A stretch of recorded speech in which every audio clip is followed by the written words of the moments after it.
All right, we're recording right after Broncos Washington Sunday night, 9 o'clock. We didn't go live tonight. Really fun overtime game. The rare team covers in overtime but doesn't win. Do you like the overtime rule, Sal? I've asked you this now 3 times.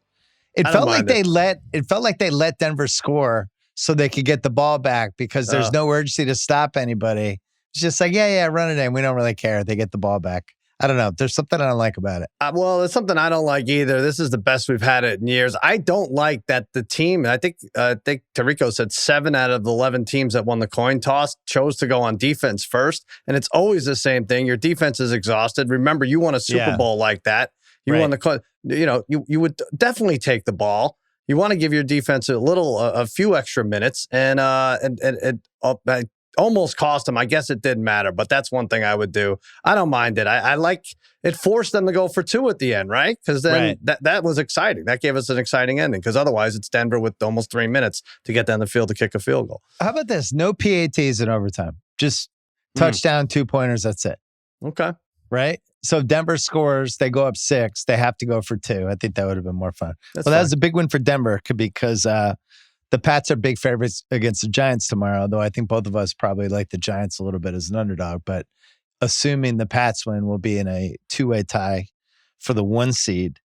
I'm going to give you a list of craziest playoff developments. We can come back and talk about that game in a second. But would you go with the Pats and Bears are tied for 1 seeds right now?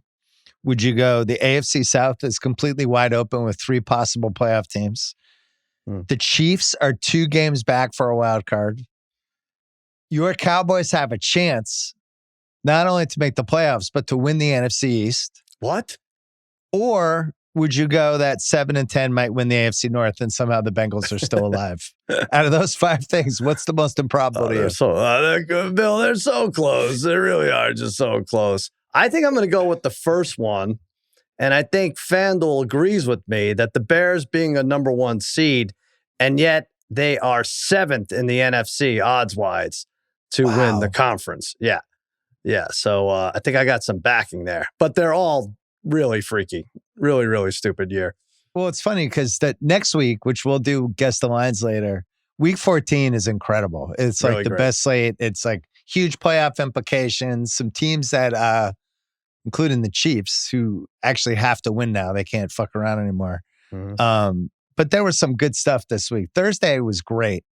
Thursday was probably, I think, the best start to finish Thanksgiving football day, unless you're a Ravens fan. But just the first 2 games were awesome. Usually on the West Coast, we're eating during the second game. That game, I didn't even feel like I caught all of it. I'm sure you did. If you're in the East Coast, you're watching during the first game. And then Burrow had this magical comeback and threw his hat back in the ring. But can you remember 3 better Thanksgiving games? No, I was worried. It's funny, 2 weeks ago, I was like, oh, my stupid Cowboys ruined this just beautiful slate they put forward for us. And then Cowboys won last week, beat the Eagles. KC won, and probably in the 4th quarter against the Colts. It's like, this was set up perfectly. No, it was great. I wish I had won money. I couldn't celebrate too long for the Cowboys because I had those effing Ravens on a teaser and every teaser. So that was that. This episode of the Bill Simmons podcast is presented by State Farm. Having insurance isn't the same as having State Farm. It's like expecting a linebacker on the football field, but getting a line cook. Sure, they both can handle the pressure when it starts heating up, but only one is stopping a touchdown. You wouldn't settle for just anything for your team, so don't settle for just any insurance. When it comes to getting the help you need, State Farm is the real deal. Like a good neighbor, State Farm is there.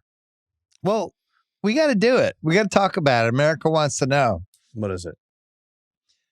The Cowboys are like good. You might be a real playoff team. You have a chance to catch this. I don't know how you would describe this Eagles team. Their fans hate them. They're an absolute eyesore to watch. Their defense, which we were praising 2 weeks ago in this podcast, seems like it's gone sideways.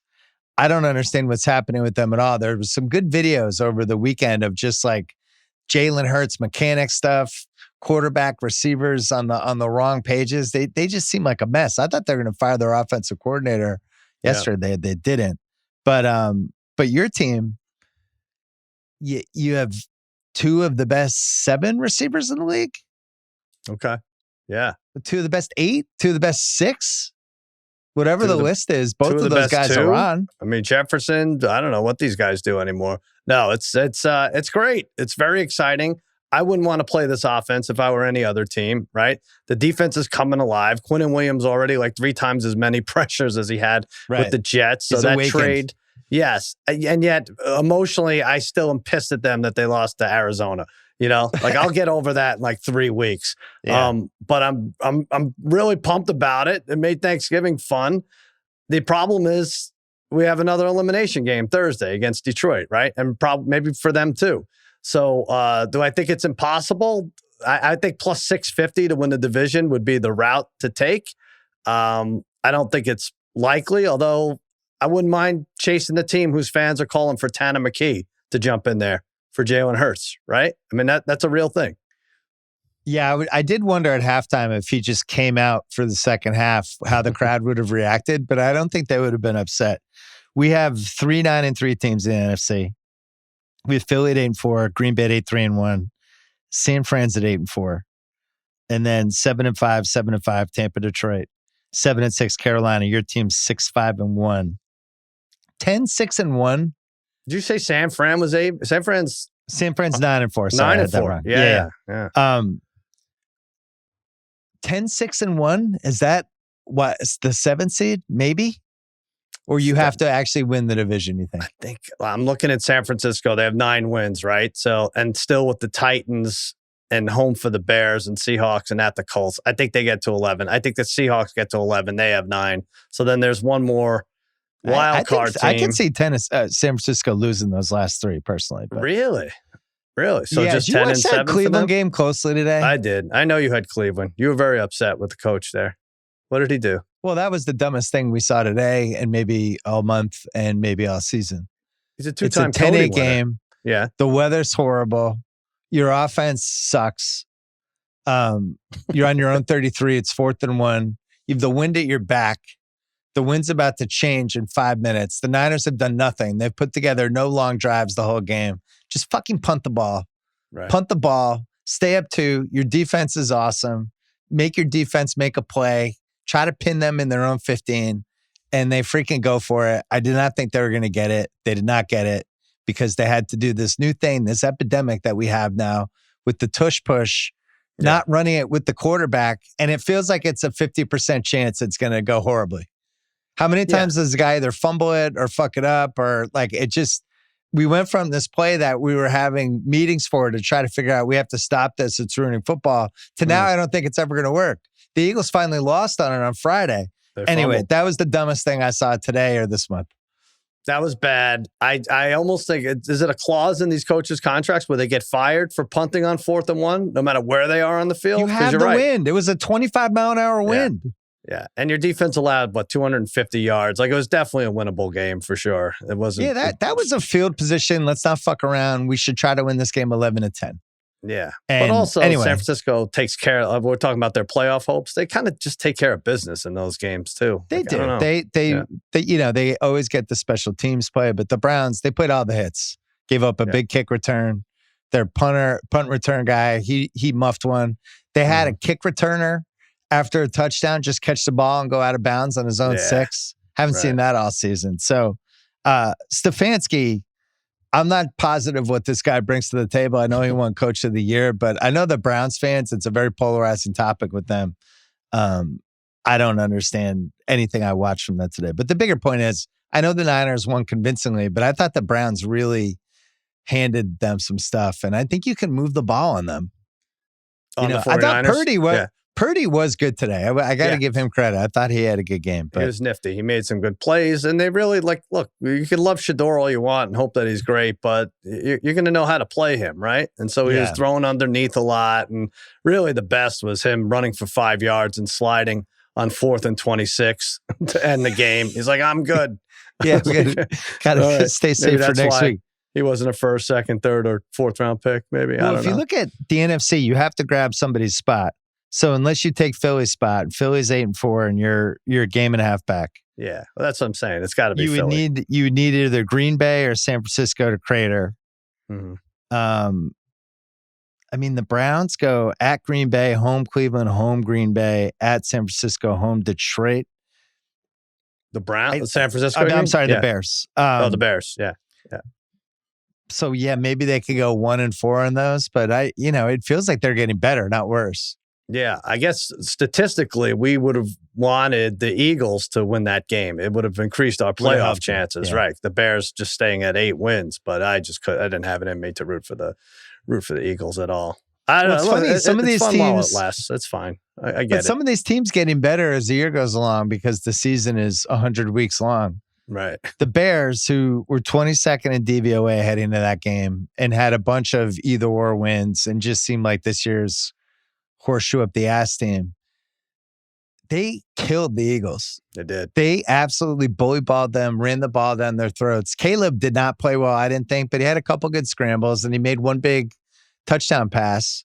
Their defense was good enough, but their offensive line, their running game, like it's a team that felt very wintry. It felt like you could see them in January being kind of a problem. I thought that was an awesome win. I have a few Bears fans in my life, as do you. And it was the first time that they were like, wow, that was like a real football win, and capped off with our guy, Ben Johnson, just going nuts in the post game and taking his shirt off. It's tough when you take your shirt off because where do you go from there? The pants are expected next, right? Like, what's he going to do? Yeah, that would have saved. I personally would have saved it for wild card, but I get it. He was excited. Also, pretty jacked too, Ben Johnson. I know. Like that goes a little differently if it's Andy Reid, I feel like.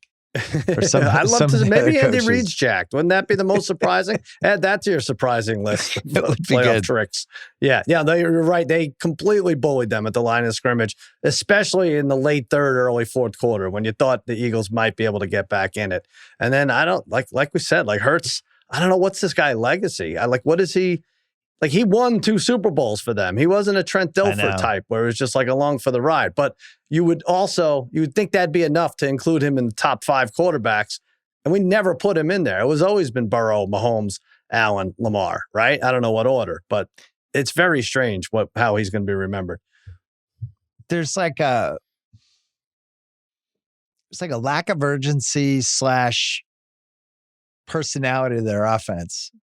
And now that Barkley doesn't look like the Barkley from last year, when you watch it, everything just seems really disjointed. And you almost want them to go either, up 20 or down 20 for them to actually look like whoever they are. I like when they play with pace. I don't know. They have all these weapons. Like, did Goddard play on Friday? I have no idea. It seemed like he might have been out there. I don't even know. Like, that guy was a couple years ago, we were talking about him as one of the best tight ends. I think a lot of these guys were emotional over the John Madden thing, which was somehow celebrated on every single game. Everybody had their own trophy.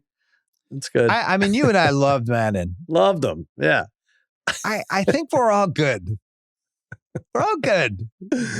How many times can we pay tribute? These guys. Like, what's going to happen when Barkley dies? Is this what we're going to do with Barkley? Like, is this... Saquon, he did. I think it was like week 6. He died. Charles, you're talking about. He died as a fantasy guy. No, I know. And we did love him. And I even had a better appreciation of him when I watched the Cowboys documentary, how great those calls were. But you're giving these trophies to 24-year-olds, 25-year-olds who didn't even know Madden, and they know the game, and that's it, Yeah, you have to make up your Madden story. What's your favorite Madden story? I remember one time the big dog and I were in an elevator and he told me to keep my head up. Jason Garrett pulled out a turkey leg that he claims he has kept frozen since 1993. I'm calling bullshit on that. Yeah, I'm sorry. I'm sorry. I didn't believe that. I need proof. Unwrap that thing. Well, so the Bears, who I think none of us believed in, they play at Green Bay next week and have a chance to put down Philly and then Green Bay next week. With the way they run the ball, I can't really knock them out of it. 2 out of 3 weeks, I think, right? It's a shame we don't have the play-in tournament. Well, I guess probably not a shame because it would be terrible. But if we had the play-in tournament like in the NBA, I would really like your team. Like, Dallas is a play-in team, but watch out. If they can get in there, right, they could beat anybody. Well, enjoy it. It starts Thursday against Detroit. That's a play-in game. And then the next 4 are also play-in games. Well, you know what's funny about your team, and I was thinking about it today watching Josh Allen because I didn't think he was great today, and then in the second half picked up. But the maybe she's just getting older. Maybe he's taking some hits, but he had that thing going for a couple years where he seemed like that kid who was too big for like the 9th grade football game. Right. Just wreaking havoc. And he's just like, oh man, this isn't fair. This guy's too big for the game. And he kind of played NFL quarterback like that. And I don't feel like he's been as physically imposing this year. And then the second half of the game today against the Steelers, he turned it up a little bit. But this was the year I thought he was going to be the guy. Like we were going to leave this season, but like that's the best quarterback in the league. Right. I feel like it's open right now. It's a little, I'll make an analogy just for you. It's a little like the year when Hogan stepped away from WWE and they was like, Lex Luger. And Lex Luger was the WWF title holder for like 10 months because they didn't really know who to put the belt on. I don't know who has the belt for QB right now. So Mahomes is 6-6. Yeah. So I don't know. Who is it? I mean, your guy's playing as well as anybody. I think so. The only thing I'll caution, we talked about it last week, like the Bills went 6-0 down the stretch 2 years ago to make the playoffs. And that's what put Allen right back up there. Yeah, this is a game where I felt like Pittsburgh could have stayed in there, but they kept the Bills hanging around. And then, like, I just don't get the Bills thing. Like, you like Pittsburgh as I did because the Bills had 2 offensive linemen out and the Bills were laying eggs on the road. And then they set a rushing record for opponents in Acusher and Hines, 3 Rivers, whatever, 249 yards with 2 offensive linemen out. I don't even know what I watched there. I think this Pittsburgh team is done. We talk about the Bills, but I really think they are absolutely done. Cook was great. And Pittsburgh, this was the second time in 3 weeks. The other time was the Chargers game when the quarterback play they had no chance. Mm-hmm. And whether he should have played or not, Rodgers, I don't know. You know, he fell in that hand once and then it seemed like he was going to leave and come back, but he was a mess the whole game. Rudolph's not much better. Offensively, they're just impotent. Wasn't always the case. I thought they were going to be able to run the ball in Buffalo. Right. And they just couldn't. Then after the game, Rodgers was taking shots at some of the receivers, but they're 6-6 and they're in a death match now with Baltimore and maybe Cincy. Cincy's 2 back with 5 to go and they still get to play Baltimore once. They're at Buffalo next week. So that's it for them if they lose, right? So they have to hope Baltimore and Pittsburgh split because Baltimore and Pittsburgh play twice. So Baltimore and Pittsburgh split. Mm-hmm.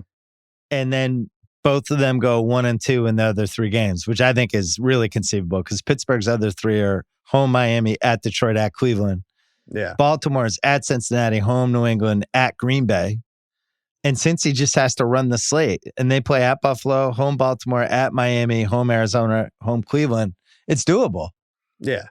Again, at Buffalo, if they don't win that doesn't matter if Pittsburgh Ravens split or what. But to go back to my Lex Luger thing, Burrow could be the guy that kind of grabs it down the stretch. Like, no, actually, I'm the best quarterback right now, but I don't know who it is. I thought he was great, Burrow. And then I looked, did it seem like he was 24 for 46? That's what he was. He had the swagger though, which I think when you've had Jake Browning and 45-year-old Joe Flacco for 10 weeks, right, and then Burrow comes in doing his Joe Burrow stuff, and they only, no Higgins. It's really just Chase. Even the incompletions, I guess, were ones that they go up for and they just didn't come down with. But everything seemed to be on the money, and everything seems great when you're going against Lamar, who I think he has 7 fantasy points per week over the last 3 weeks. People are losing their minds. Well, goes back to the best quarterback thing. Lamar would have been in that too. And Lamar has looked like, Aaron Brooks in the mid-90s in these games. You don't feel like he doesn't move the same way. He's clearly not 100%. Not on the same, whatever that offense they run does not fit for whatever his talents are. The Henry thing is interesting. Like he only had 10 carries in that game. I thought they were going to just, bully the Bengals with him. And they didn't. I was trying to watch to see if I thought maybe he lost a step or not. I couldn't really tell. But his stats aren't the same. He had a thing where every other game he was over 90 yards. And I tried to catch him on this. This was the every other. And I thought this was, okay, he's going to run it through Thursday night. Beautiful. No, you're right. 10 carries. Like, I don't know what that offense. And yet, like, FanDuel loves them. They're minus 220 to win that division because Pittsburgh is so pathetic and since he got off to such a late start. Yeah, Pittsburgh, I think, kicked this one away. And maybe they weren't that good to begin with. And I was thinking, last year Pittsburgh died as we hit the last like third of the schedule. Remember? Mm-hmm. They were like 8-2 or something. They went backwards. But this was really it, right? This is like when they're yelling fire Tomlin, and he says, "I sympathize with everyone's frustration." Does that mean when you sympathize, you agree with them that you should be fired? They have no identity on offense. Rodgers, God bless him, he played with broken, bones in his wrist, but then he ends up his face is he looks like he bet against himself on a strips and then didn't pay his Croatian bookie. Like he just got his ass like James beaten. Conn and the gambler. Yeah. Just got beaten up. And then you got TJ Watt. Like he has I think 6 games or 7 games with no pressures. Like he paid these guys a fortune on defense. They just have nothing left, I don't think. They really, really, really blew it with first not taking Dart. Mm-hmm. I think if you do that over again, you take him. But then, look, I don't know if Sanders is good, not good, mediocre, or whatever. But once we get to the 4th round, that's somebody they probably should have taken. And, Mason Rudolph comes out there and you just have no faith in anything with that dude. Let's take a break. And then I have a depressing question for you. Good. The Bill Simmons podcast is brought to you by FanDuel. Hey, Missouri, the wait is finally over. FanDuel Sportsbook live in the Show Me State. Right now, new customers, you can bet $5 and you get $300 in bonus bets, win or lose. Plus, this week only, every customer gets a no-sweat bet every day. So even if your bet doesn't hit, you'll get bonus bets back to keep the action going.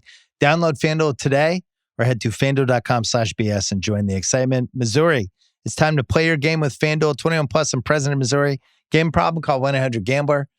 For a new customer offer, first online real money wager only. $5 first deposit required. Bonus issued as non-withdrawable bonus bets that expire 7 days after receipt. For all customer offer, opt-in require each day. Refund issued as a non-withdrawable bonus bet that expires 7 days after receipt. Max refund $20. Restrictions apply, including token expirations. See terms at sportsbook.fanduel.com. This episode is brought to you by Michelob ULTRA. The NBA Cup is back.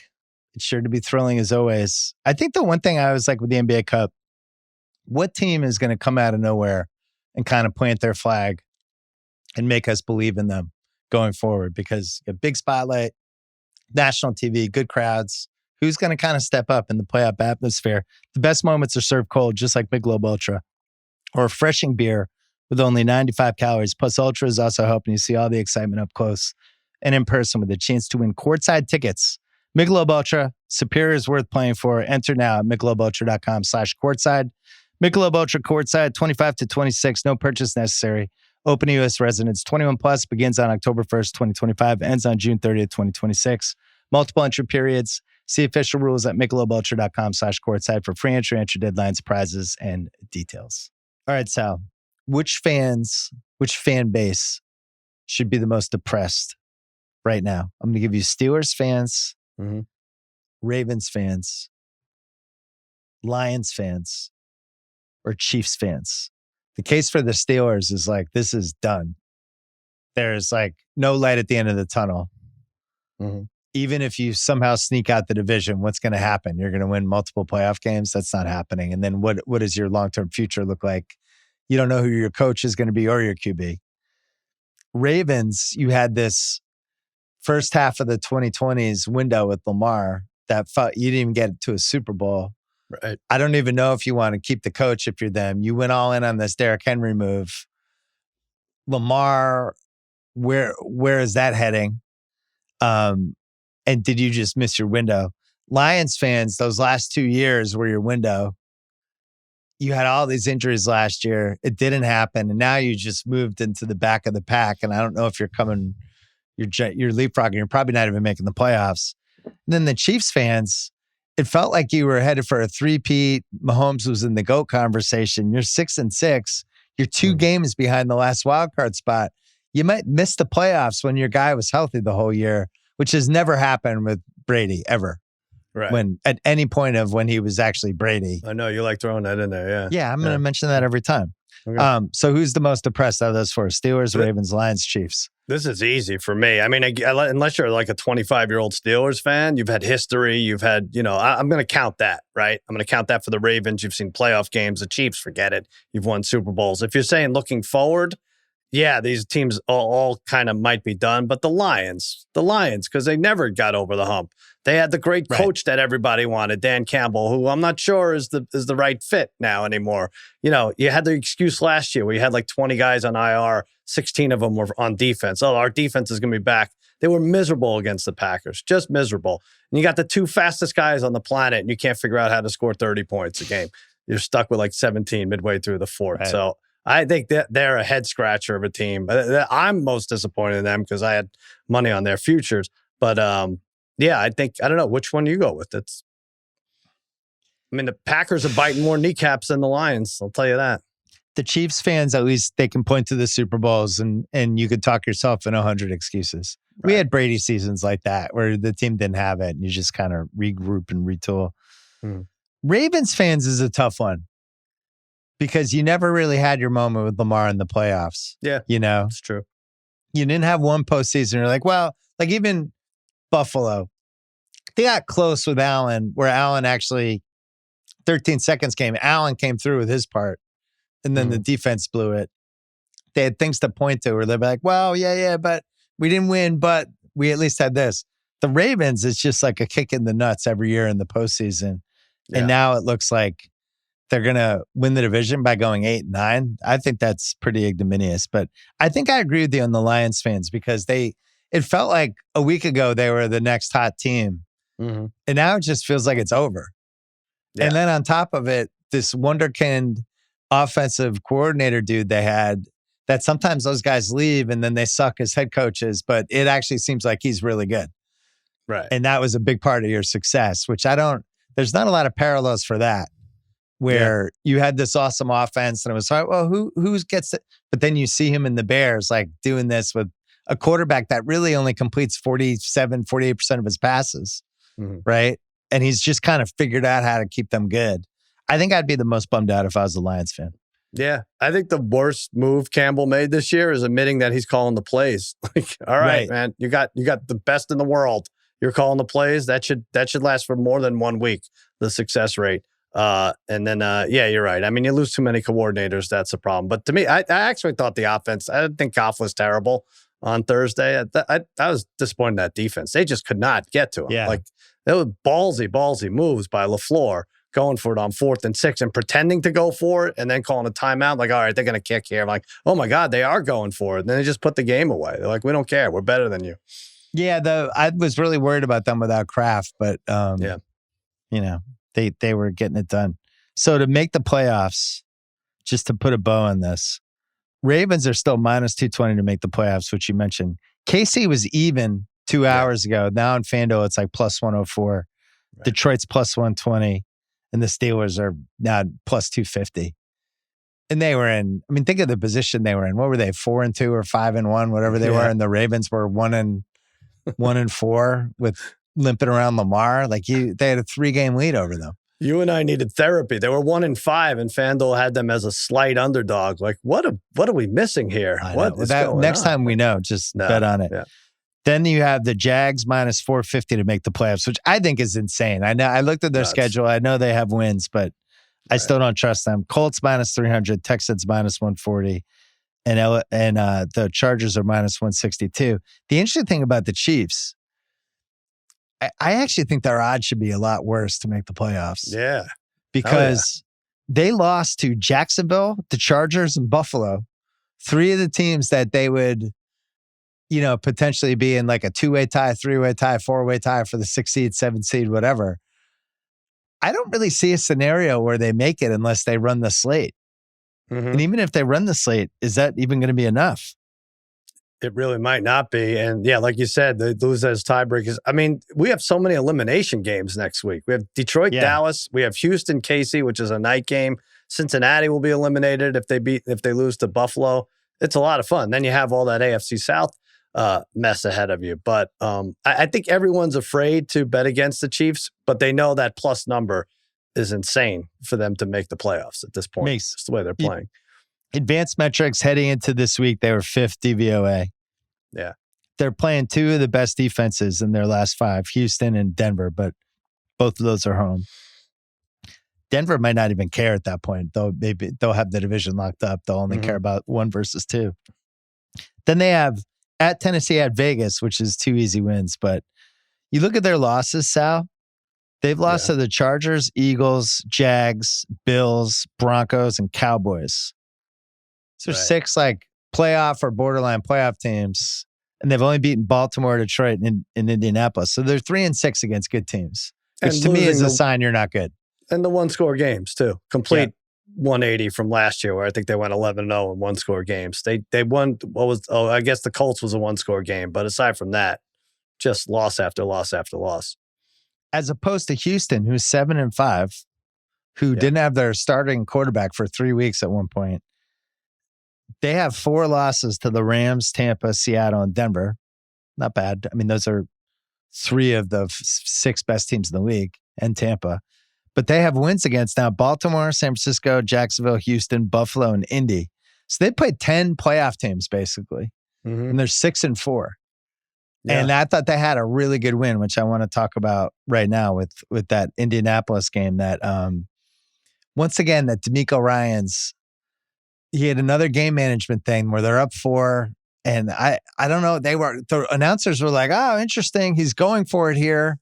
And it's like, kick a field goal. You go up 7. You've stopped these guys all game. Daniel Jones can't move. These guys, the analytics say this. It's like, read the game sometimes. You go up 7, you're probably winning the game. I don't think the Colts are going all the way down the field. All of a sudden, they're on their heels, but they ended up winning that one. But did you watch that whole game? Because I thought that was the most fascinating game. You're going to laugh at me. I know you're all over Houston, and you saw Houston's promising ending before a lot of us, but Indy was my best bet. Like, I thought. Did you know Jones was that compromised though? Yeah, I thought he was, but I'm like, and then I looked at like Jonathan Taylor's had amazing games against Houston. He had like a 188-yard game like last year against them. Is it 4 over 1? Like that's it. They're just going to figure out the game plan.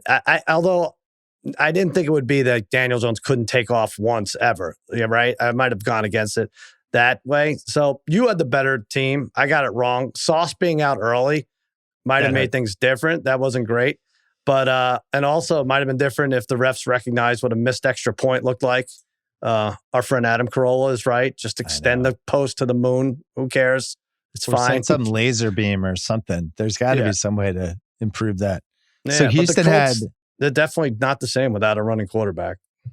Indy had the ball for 25 minutes. They're 3 for 10 on third down. Houston, to close the game out, they have a 3rd and 1 and a 4th and 1. And they do the thing where they just run the ball up the middle, even though they can't really run the ball when you know they're going to actually run the ball. But then they still snuck the game out. I think Houston's good. Yeah. Like when I think about I'm in that mode now, thinking of the Pats, playoff opponents. Like Houston's a nightmare matchup. Their defense is, that Will Anderson is in the running for best defensive player I've watched week to week this year. Definitely. You know who's actually in there is Crosby. Crosby's unbelievable in these Raider games. He's got 10 unbelievable plays during these, and nobody else on his team is good. But I'm really afraid of that defense, and they can run the ball just enough. Collins is good. The Stroud, I'm not a huge fan of, but he'll make a play every once in a while. And really, their biggest thing that would worry me if I was a Texans fan is the game management stuff. But I think they're better than 7-5. I think if you're the Chiefs this week, would you rather play Houston, Jacksonville, or Indianapolis? I think for sure Houston's my third choice out of even though they lost to Jacksonville. Definitely Jacksonville. Definitely the Colts who they beat. Whatever. Houston, you don't want to go up and take chances against that defense right now. It's funny when we talk before the year and we're figuring out the futures, which I don't think we did that well on the 32 over-unders, but I think our locks were pretty good this year. Do you want to know what we are right now? We're probably somewhere around 500 or a little better, I would guess. Chris Haynes, a good guy, keeps track for us. And that's all he does. He has no job other than to keep track of these stats for us. Yeah, we're not going to pay him or anything. But you're 6-6. I'm 7-5. We both had New England over, Seattle over, Washington under, Minnie under. You had Cincy under and Chicago over. I had Casey and Baltimore under and Jacksonville. We hit Denver today, right? Denver was 9.5. Oh, okay. So that just went final, right? Yeah. So that one, we both had that. Yep. But I think of the ones that we like the most, I think we were on the right side with those. Yeah. Denver, Patriots. But the division that we just... Seattle. Yep. Yeah, Seattle was another one. And Washington under. Mm-hmm. I like Chicago. The division we couldn't figure out was that AFC South. Right. It was we're not I alone. don't want to take Houston. Please tell me what other team to take. We hated the other teams. You kind of like Jacksonville? Yeah, that's who I had to win it. I don't know. I want to give them more credit than we normally do, but they also have the benefit of having the worst team of maybe of the decade in that division. It's just an automatic 2 wins against Tennessee. Right. I mean, good God. Well, 25-3, was that the final today? It was they took a lead early, which you have to do. And then it just unfolded like every Tennessee game this year, except Tennessee never had like the 2 late touchdowns to make the score respectable. Right. Who, if I gave you Cowboy fans, Panther fans, or Bengals fans, who should be the most irrationally excited now out of those 3? Cowboys, Panthers, or Bengals? Irrationally excited means the door's going to get slammed on their fingers in a minute? Just out of your mind tomorrow morning. They're at work. All they're talking about is the team. Let it be Panthers. Let it be the Panthers. I think it's Panthers. Yeah. Let them think they have a chance. That's fine. 10.5-point underdogs today at home. Yeah.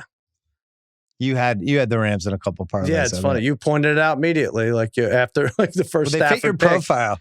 You're like, oh, the Rams. I know. I'm pretty. You pretty had college readable. Football, boxing. There was some NBA. They just fit your profile to throw in there. You said say goodbye to Sal's 3-team teasers as soon as Stafford threw that first interception. He didn't look good early, but that defense it had the feel immediately. That defense was soft. That was the thing, and we believe in trap games. Like it's.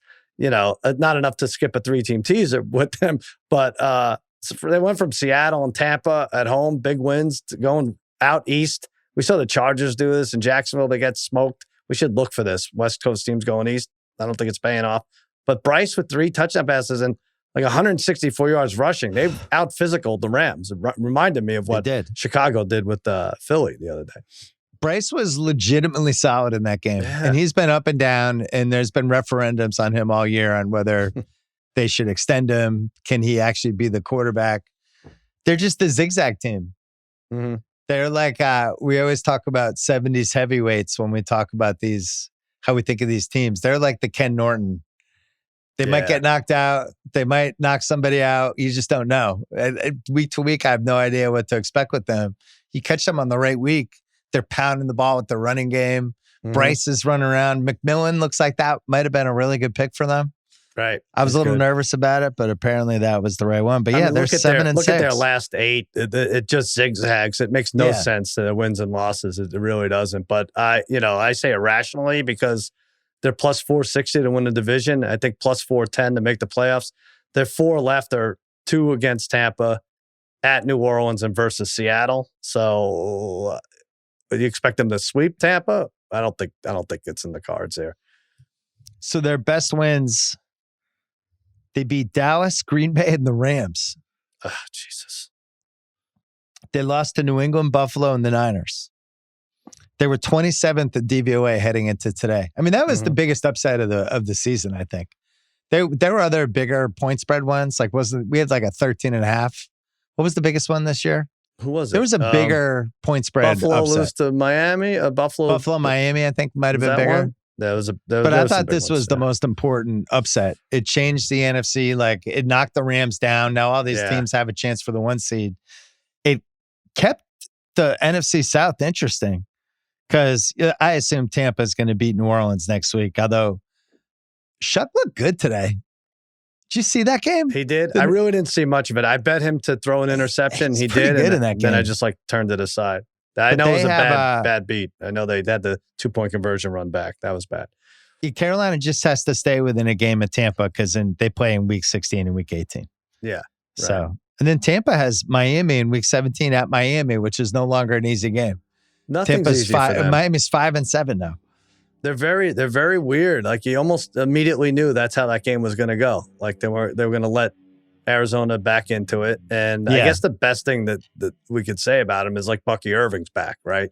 So maybe the offense picks up, but Baker does look like Godwin was back too. Supposedly McMillan's coming back. Baker didn't look 100% to me, but whatever. Yeah. Stafford's MVP case got a little wobbly today. Yep. The Panthers, we were ready to cross them off. Can't cross them off. I think we can 41 cross runs. off 5 teams next week. It's going to be a cross-off bonanza. Next week's a cross-off. Yeah, better buy some new Bics. I wrote down in my notes for Tampa, I've never seen anyone try harder to host the Shakey's game than Tampa. Even today with Arizona, they were just testing. They were like, we can't beat them too convincingly. We got to let them hang around. What was that, 2017 final? It's so funny. I was thinking that about Houston. I wrote the same thing down. I was like, no one's stealing our Shakey's game. Not just yet, because they were usually the home team. They were the match job Houston home might be team. too entertaining for the Shakey's game. Yeah, they might be. Their defense is fun. One thing with the Jags, they got banged up today. They lost their left tackle, concussed. Mm-hmm. So that means he's probably almost definitely not playing next week. Parker Washington got hurt. I think they're down like 5 or 6 starters now. So even though their odds are pretty good for the playoffs, I'm still a little dubious. They're at Indianapolis. They're playing the Jets, who've been good now for 5 weeks for a bad team. At Denver, at Indy, home Tennessee. If I had to pick with those odds, like a team to short, I think I would pick the Jags. And the Colts would be second. Because I thought dimes could have moved today. Did you say 450 for the playoffs for Jacksonville? Yeah, they're minus 450. 480, I'm saying. Wow, that's wow. Yeah, that's high. That's well, too then the high. other one is the Chargers. Herbert broke his left hand today, but apparently he's going to play next week. He wants to. He gets the extra day. Yeah. Yeah. It doesn't bode well for these guys playing with busted up bones like Daniel Jones and Aaron Rodgers, but he is a gamer, Herbert. I had to watch that entire game, as did you, I'm sure, because there's only 3 late games. Granted, we had 3 Thanksgiving games and a Friday game and then a Sunday night game. Yeah. But it meant that we had to watch Chargers Raiders, and they fired their offensive coordinator last week. Right. Added a new one. I didn't really notice any difference. It just seemed like when in doubt, just try to throw it to Brock Bowers and hope he catches it. The Chargers, the only interesting thing out of that game for me is just Kamani Vidal as a fantasy football playoffs just wild card. Who was it last year? Was it Chuba Hubbard? Chuba Hubbard, sure, yeah. He was the wild card last year. It feels like Vidal's going to be the guy. Yeah, he's like a poor man's Jahmyr Gibbs, I think, at this point, right? Yeah, I think he's won that job. Hampton had a setback, so that could be the one. And then we didn't talk about Prosper. Prosper almost went full Delhomme. Oh, the 4 turnovers. He was so close. I think, I like him, and I like these guys coming on. And I did research on him and his girlfriend, and they met and kind of like, oh, this is interesting. But it's like a drunk rich dude showing up at a poker game and he plays recklessly, and you know it from the start. You're like, come on, just sit down. Come on, sit down. Let's take your money. I know you Chelsea Billups. But that and here's my friend Damon Jones. Can you read the back of these cards? Good. Neither can I. That pick 6 was magical. That was just it was the play of the year. Was there a better play this year? I don't know. That was really great. And you talk about like, oh, they used all the good games for Thursday and Friday. That pick 6 made the whole Sunday worthwhile. Yeah. And I think we saw like 4 of the best catches we'll ever see today. Oh, like Bowers and Traylon Burks and Nakua, and even the interception that the Chargers made on Geno the first time. Well, I was in the fantasy league that I truly care about, our knockout league, which I haven't won since 2007. And the website has a list of all the champions. And 2007's like, there's now people who can serve in the military who were born after I last won. Like, it's really embarrassing. You've done a lot. You've made thousands of dollars since 2007. It's a long time. Yeah. And I had bad luck this year because I lost Evans and Tyreek, but I was kind of crawling my way back in for a playoff spot, and I really needed the Seahawks defense and Myers today in these late games. Oh my God. So every time Brosmer's going back to pass, I'm like, throw us one. And he did. I got a pick 6. I got all these sacks. The Seahawks defense in our league had 29 points. So we just have a normal scoring league. Myers and the Seahawks must have had 50 for you. Yeah, it had 48 points. Myers had 19 points. That's the craziness. Seahawks defense had 29, and I beat our friend, the T-Man, the defending champ, who I think is now out. And he's out because the Seahawks defense and kicker had 48 points. Right. I think he has the most points. I'm in the mode where, like, I think a shutout should be like 20 points. There's like 5 shutouts a year. Yeah, I'm with you. There are just too many bad quarterbacks, though, to kind of reward it is the other thing, though. I mean, you get a Brosmer in there. It's just a gift. But they're your regular defense anyway, right? It's not like you picked them up. Right. Well, yeah, there was an exciting moment at the end. They punted the Seahawks. It's 26-0 with like a minute left. And they punted and they downed it on the 2. Right. And I was like, come on. It's just let Brosmer, let him cook one more time. He was really bad. They're the first team to have 2 quarterbacks throw a pick 6 in their first start in the same year. Is that true? That's pretty good. Yep. JJ I was waiting for an hour for the cut of Justin Jefferson sitting sadly by himself. And they finally gave it. It was a new one. He wasn't even on a bench. He was like sitting on the Gatorade buckets with his helmet off, just trying to figure out, just trying to deconstruct what's happened to his life. I felt bad for him. I think he's got to fake a calf strain. He didn't speak for the first time since 2022 after the game, they said. Yeah, because he could actually get really hurt with some of these passes that these guys throw because they're sailing him high right into traffic. But I think calf strain, what are they going to do? Like, calf strain seems like the injury you would fake. Sure. Like, oh, no, not that. Because then everyone's so afraid of the Achilles tear. Yeah. Okay, so we're going to guess the lines, unless there's anything else you want to hit. I'm trying to think. Because we can hit the other stuff when we do guess the lines. Let me just say real quick with the Jets thing, like the Jets beating Atlanta, and I just root for your team. Just root for your team. It's good when your team wins. I mean, you could be a tank tool. I know you're a tank tool in the NBA, but just root for your team. Don't worry about these dumb draft picks. Tom Brady was a 6th-round pick. The Mavs got the number 1 pick last year in hoops. Tanking doesn't really work. Once in a while, you'll get a Wemby, but in general, pull for your freaking team. Stop rooting for faceless draft picks, right? You got 50,000 fans risking pneumonia at MetLife. You root for your team to do good. Aaron Glenn gives a game ball to Nick Folk, who he was a teammate of with Dallas. Ty Taylor's going nuts. Root for your damn team. Don't worry about the draft picks. I'm sick of it, Simmons. Don't you clap. You do the same thing. You're a tank tool. Hey, I would have rooted for the Jets this year because there's no consensus number 1 pick. Who am I rooting for? Last year was different. Well, and I think 2 years ago was different too. Last year, Cooper Flagg was consensus, right? And no, I'm saying for the football. No, I get it. I'm just saying, like, it doesn't always work your way anyway. Whatever. Just root for your team. Listen, we're never going to agree on this. I respect your position.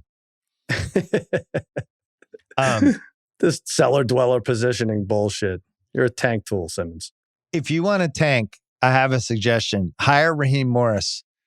He is now 33-55. Yeah. There's only 3 coaches in the history of football who've done worse with 55 losses. Romeo Crennel was 32-63. Walt Kiesling was 30-55. Wow. And Joe Bugle was 25-56. He is in the Mount Rushmore of terrible 55 losses and over coaches. There's no one who's been labeled the tanker, right? We haven't had a coach that we've labeled. There should be a tank. We have a clapper. We have the DJ. Well, the sad thing is they can't tank because the Rams have their pick, which is like the stealth version of OKC having the Mavericks pick or Clippers pick. You see what I mean? Thinking about all this stuff all the time. Just go out and win. I'd be thinking about it if I was a Rams fan. That might be like the 5th pick. Listen, it's the same shit every week. They do dumb stuff. They have special teams fuck ups. Today they had another one. Like they always shoot themselves in the foot. If it's a close game at the end, you know they're going to blow it. And they're all in with Penix and Cousins, and they have no pick next year. And they're 4-8 now, 3-9, something terrible. 4. Yeah. Well, that's the other thing. That the graphics, the Fox and CBS, they have to stop with this when they do the playoff picture. They'll still have in the hunt, like in the hunt. Atlanta 4-8, like San Francisco's 10. What are they hunting for? 9. What are you hunt? Yeah, and they're in the hunt like I'm in the hunt for Michelle Pfeiffer. They're hunting in garbage cans for food. Give me a break. Yeah, they're not in the hunt. Leave the graphics guy alone. We're going to take a break and then talk about a pretty awesome Week 14 that includes Bears, Packers, Steelers, Ravens, Colts, Jags, all for first place. Cowboys, Lions on Thursday Night Football, and Texans, Chiefs on Sunday night. Bills, Bengals. All good. It's all coming next. All right, Sal. Guess the lines. You won last week. I'm still winning for the season. I'm up a couple games. You're like the Cowboys. You have a puncher's chance. Let's do it. And speaking of the Cowboys, your team is playing on Thursday night. Yeah. Lions, Cowboys. This is probably the best Thursday night game we've had for the stakes. We've had good Thursday night matchups. This one's a great one. Detroit, roller coaster ride with Frank Ragnow, who's going to come back to be their center. And the Lions was like, oh, Ragnow's back. And then he failed his physical. So now they have to look at the other center and be like, no, we still love you, though. Right. You're going to do great. Right, exactly. Yeah. We're keeping you around. Yeah, I was thinking about that and like how I'm like, oh my God, that's a smart thing to do. Sit out 3/4 of the year and come back for when it matters. Yeah. And then he failed. I mean, I'd hate to say someone's there. It's a fake diagnosis, even though we just did that about Justin Jefferson. But you think the league is just like, no, we're not doing this anymore. Come on. Well, it hurts my Aaron Donald case for Aaron Donald coming back in like week 16. Just being like, hey guys, I'm ready. Yeah. The Lions are going to be favored. It's either going to be 2.5 or 3. Yes. And I'm going to say Lions in Detroit favored by 2.5. Okay, good. That's what I said. It is 3. Either one's fair, I think. We did Ringer 107 on a Tuesday, and I love the Cowboys against the Chiefs, and we ended up parlaying it with the Eagles money line. I saw that. As a pick instead of just taking the points, and I have a lot of regrets. Same kind of thing. 3 points, although they were home. Yeah, I don't know. The one that scares me, I actually think we have the better team right now, but Dan Campbell hates us so much. He really does. Just despises the Cowboys. Maybe it doesn't matter. I think with these Thursday night games, we just have to remind ourselves over and over again that they don't make sense and they're not an accurate reflection of what would happen on a normal Sunday. Right. So you just got to think of that. Like there's a chance where Pickens has 230 yards receiving. There's a scenario of this game where Gibbs is 15 for 220 and then 3 for 90 receiving and just has like 40 fantasy points. There's a scenario where Goff just sucks and has the Goff face. I'm ready for anything. Yep. I can't wait. It's going to be a great game. So it's a loser leaves town match. For sure. No question, right? If the Lions lose, I think they're done. Well, they can't catch Green Bay. Like now they. Well, I mean, it wouldn't be a tiebreaker anyway because they have a tie, an actual tie, Green Bay. But no, they can't lose for a while. They're in trouble. Well, can we safely say 9 wins, 9 wins, 9 wins, 8 wins, 8-3-1, 9 wins, NFC South. 11 wins is the entry point for a wild card spot. Oh year. Wow! Right? Not all 3. I don't think. I think all 3 will have to have one. I got Chicago at 9-3. I got Seattle at 9-3. And I have Green Bay at 8-3-1 and San Francisco 9-4. Like, it's 11. It's going to be 11 wins. I guess so. I guess you're right. Yeah, I've been saying it all. I just hadn't heard it like that. I wasn't sure Detroit was even going to get to 10. Cowboys at Rams, Steelers at Vikings at Bears. It's going to be tough.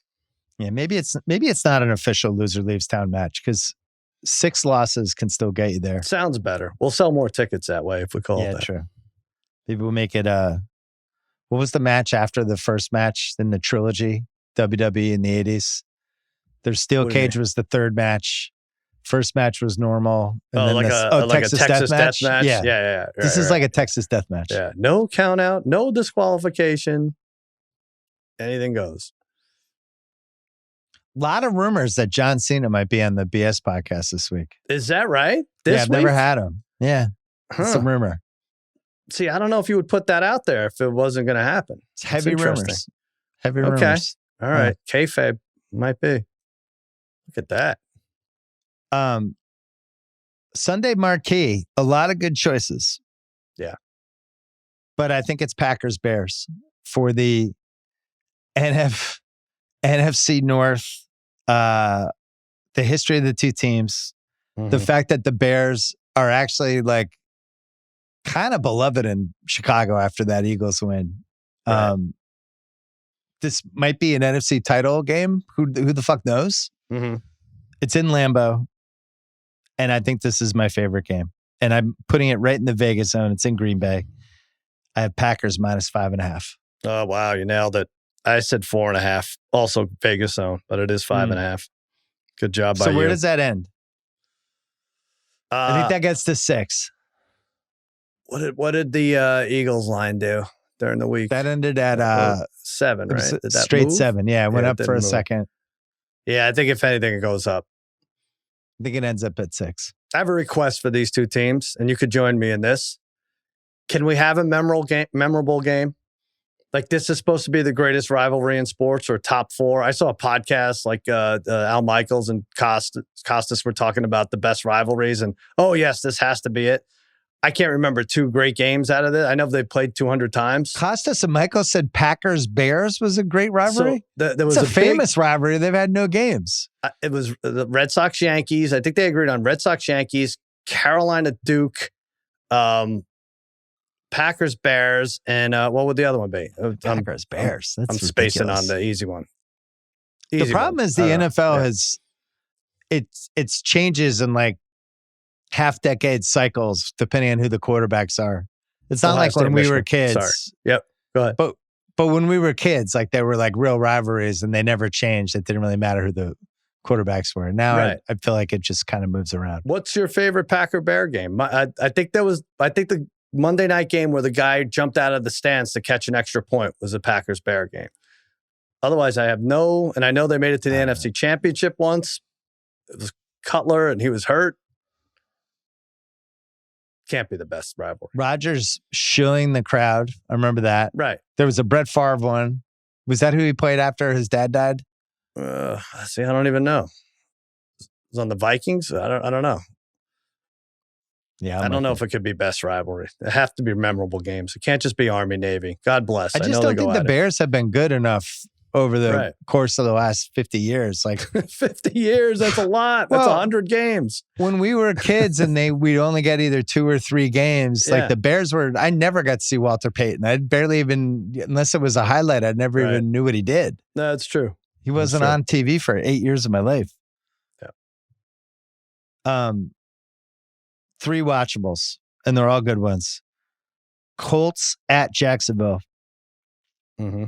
I think this is I have the Colts favored. I think this ends up at 3, but I went lower than that. I have Colts minus 2.5 at Jacksonville. Damn, I went the wrong way. I had the Jags minus 1. It's in the tic-tac zone. They do have the Colts favored by 1.5, so you get it.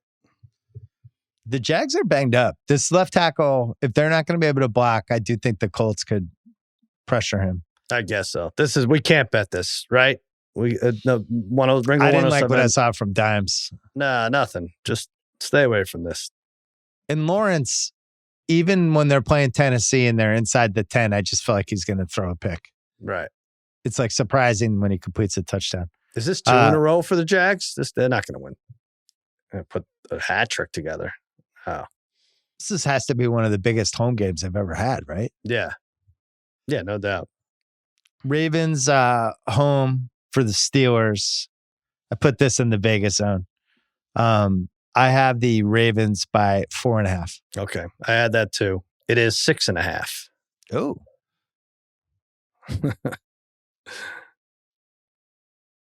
And I like them. I like them on a teaser. The Ravens or the Steelers? The Ravens. I'm going to do it again. Bill. Well, Lamar will have another 10 days since that Thursday night game. Mm-hmm. You might need 100, but yeah, a 10's good enough. What would be the most shocking firing over the next 14 days that you would actually believe? Could I talk you into whoever loses this game, the coach gets dismissed after the game as a possibility? No, they can't do that. You sure? Well, the Steelers don't do that. They don't even fire coaches, let alone the middle of the year. Or it's announced he's leaving at the end of the year. Yeah. These are like 2 coaches that I know it. I can't say the fan bases are enthralled. That's rough. Maybe you firing House? Was you counting that for giving you bad 107 picks? The House had a good one last week. He saved his job. He had the Packers? Packers, yeah. He pushed the Packers hard. Bills By the way, I did watch the entire Sunday pregame show today. I know. House has this new tick that I hesitate to bring up, but I really enjoy it. House, when, it's in a 4-box.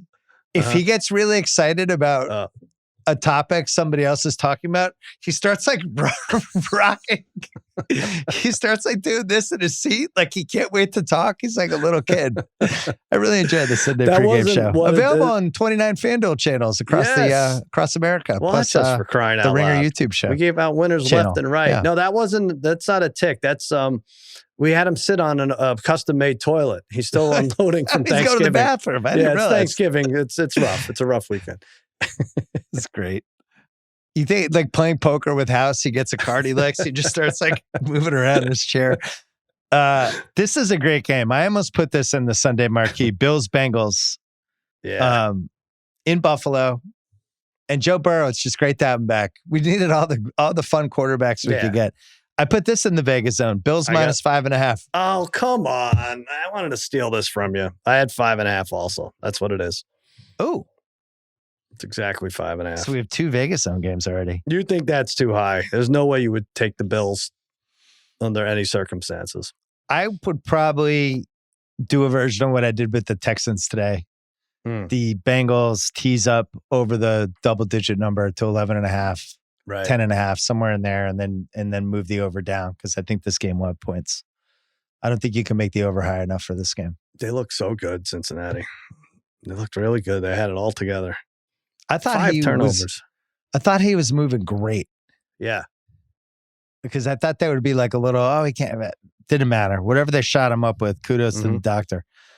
Fairly watchables. I can't believe I put this in the fairly watchables, but I'll explain after. Seahawks at Atlanta. Oh, no. I'll make the case after we do the pick. I have the Seahawks favored by 4 in Atlanta. Oh, wow. You really think it's that watchable? I said 7.5. It's 8.5.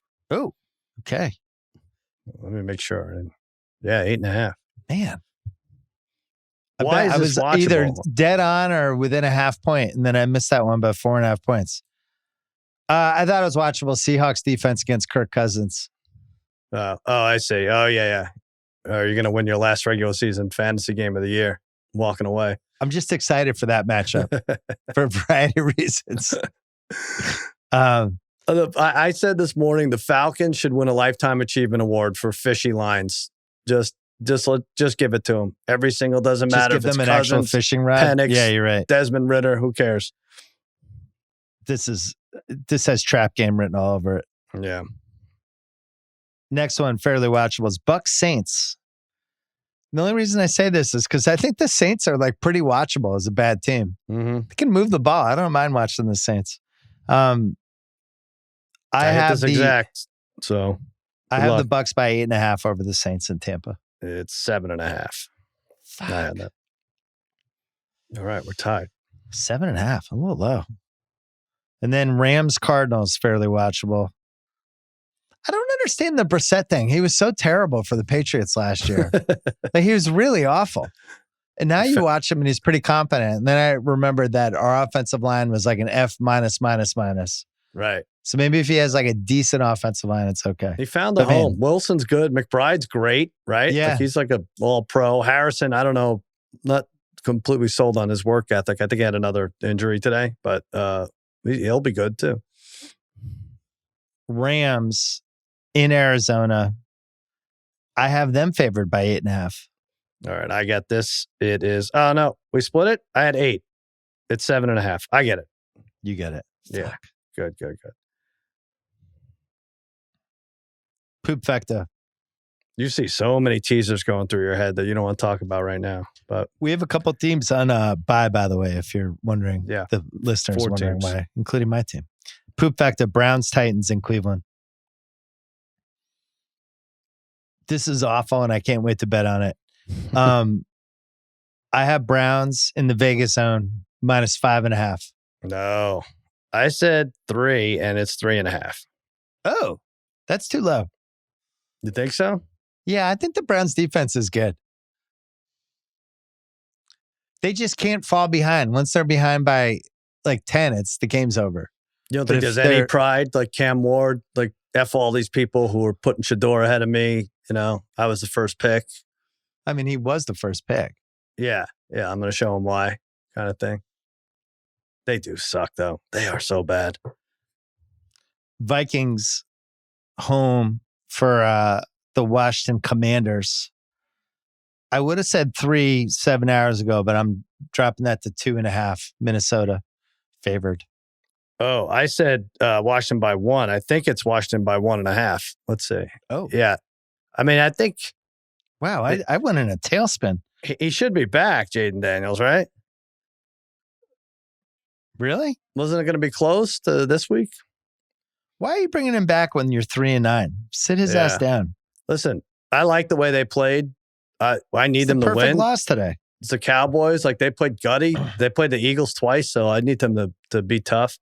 What I don't need is, did you hear Collinsworth and Tirico pronounce Mariota's name? Mariota. Well, for 3, I had to turn it off for like a half hour. I couldn't listen to the sound. I'm like, what is this? This is like they're showing off for their 8th grade Spanish teacher.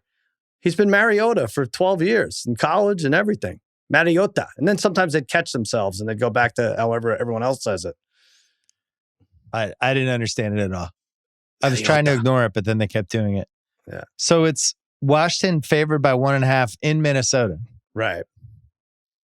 Jesus. Well, it's Brosmer again, right? He's going to get points, that guy? I don't think. I mean, Washington's 3-9. They're going to be favored on the road? It's ridiculous. Brosner could play 100 games and he won't win one. I don't know. I think that's fair.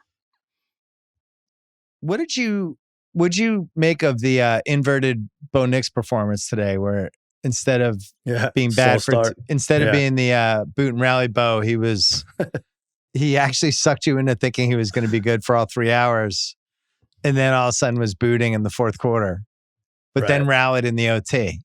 Right. I didn't know what to make of it. I like it.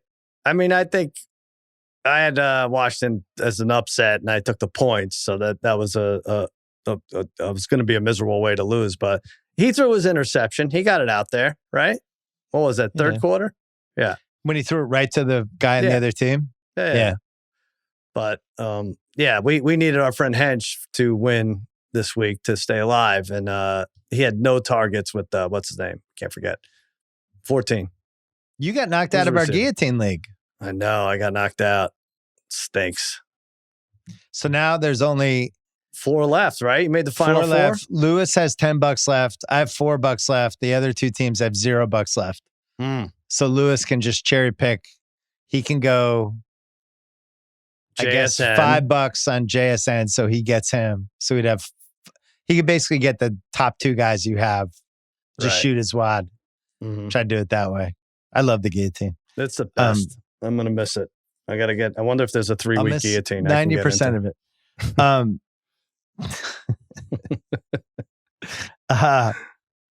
Dolphins at the Jets. Yeah. I went between Dolphins -3 and Dolphins -3.5 back and forth for a solid 20 seconds and landed. One of those is right. One of those is exactly right. Landed at Dolphins -3.5. Oh, I said 2.5. It is 3. So we tie. So Jets have won 3 of their last 5, and the other 2, they kind of hung around for a while. Mm-hmm. Yeah. Ty Tower's the guy, though. I feel like they have life with that guy, right? Yeah. That offense, at least.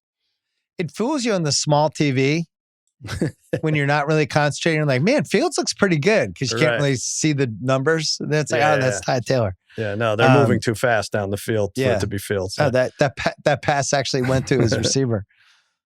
Broncos are at Las Vegas, a truly terrible team. Mm-hmm. And I have the Broncos favored by 8.5. I said 7, and it's 7.5. So I get that one. Like this. What's the score? Are you winning? You can't win this. 1, 2, 3, 4, 5, 6, 10-6. You're winning 10-6? Ties. Yeah. Jesus. I'm back. You're right. I'm the Cowboys. This is tough. You're the Cowboys.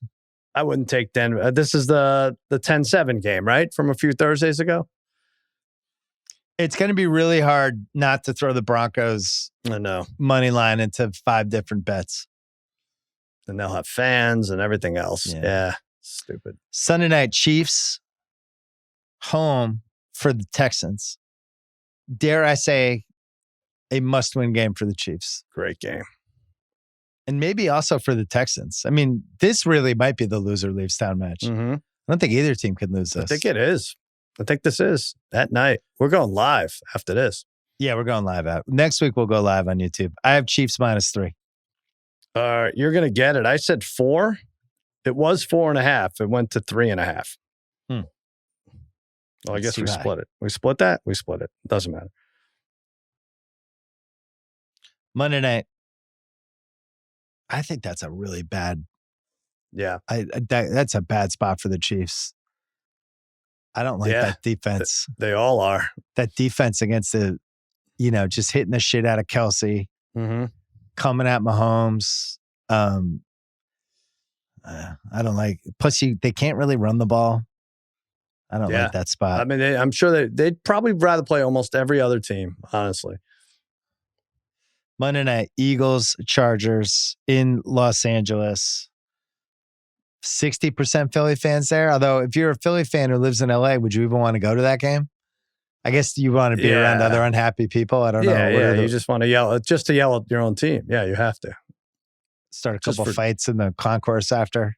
Yeah, just for chant for Tanner McKee and then get out of there. I have the Eagles favored by -2.5. Yeah, you're going to get this. I went low. I said 1.5. It is 3. All right. That's a win for the good guys. So we're 8-6 for the season? 8-6. You still have the lead. Okay. All right. I'll take that. I got to look at my schedule the rest of the way. But okay.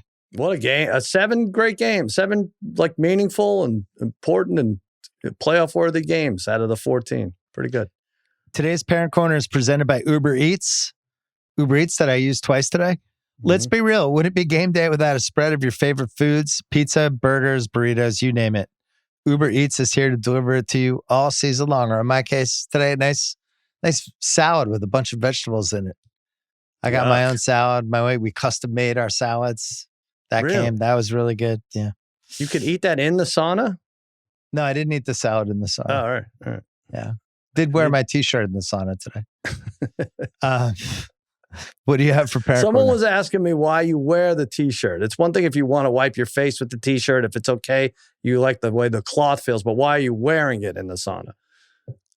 Why don't you just bring it with you, put it on your lap? I just think it's first of all, you always have to think if I'm going to die, how do I want to be found? Sauna is a place you could die. Are you I just want to have a t-shirt if I'm slumped over. I don't want to be naked from the waist up. I see. Okay. Then if somebody comes in, they don't realize I'm there. Who knows? All right. Okay. So it kills a couple birds there. Yeah, I like wiping my face with a t-shirt. I'm not defending it. I'm not. I fully admit it's probably pretty weird. I'm proud of you. What do you have for Parent Corner? All right. So, it's my favorite weekend. I'm sure you feel the same way. Everybody's home, football, eating, and then Friday might even be better than Thursday if you have nothing to do. Just veg out, right? And you don't have people. But anyway, we're watching this Cowboys game. And I think I told you a couple weeks ago, I found out from my barber who cuts everybody's hair in the family that Harrison, my youngest, is becoming a Cowboys fan. And I went and told him, I was like, you can't do this. I don't want this for you. It's like he found dad's crack vial or something. I'm like, I don't want you anywhere near this shit. Please don't do it. He's like, no. I watched the documentary with you. I think I like them. I like the history and I like this. And I'm like, don't do it.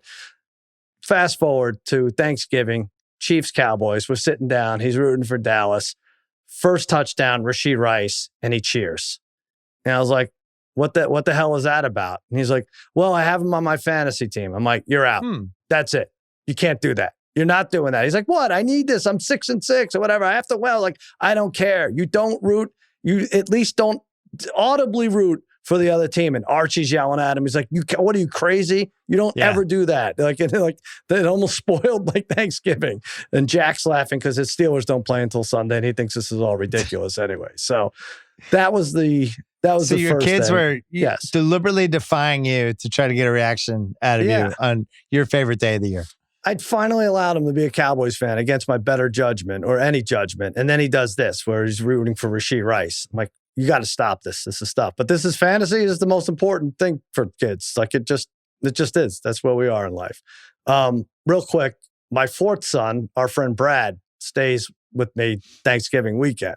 So we had him. I know you're laughing already. So he's a lunatic. He comes in just spinning around just like a tornado, and he's making fun of the boys any chance he gets and telling me about 14 documentaries he's watched, and makes you feel stupid. Like he's a lunatic, but he's also like really smart. You know this. He's well read.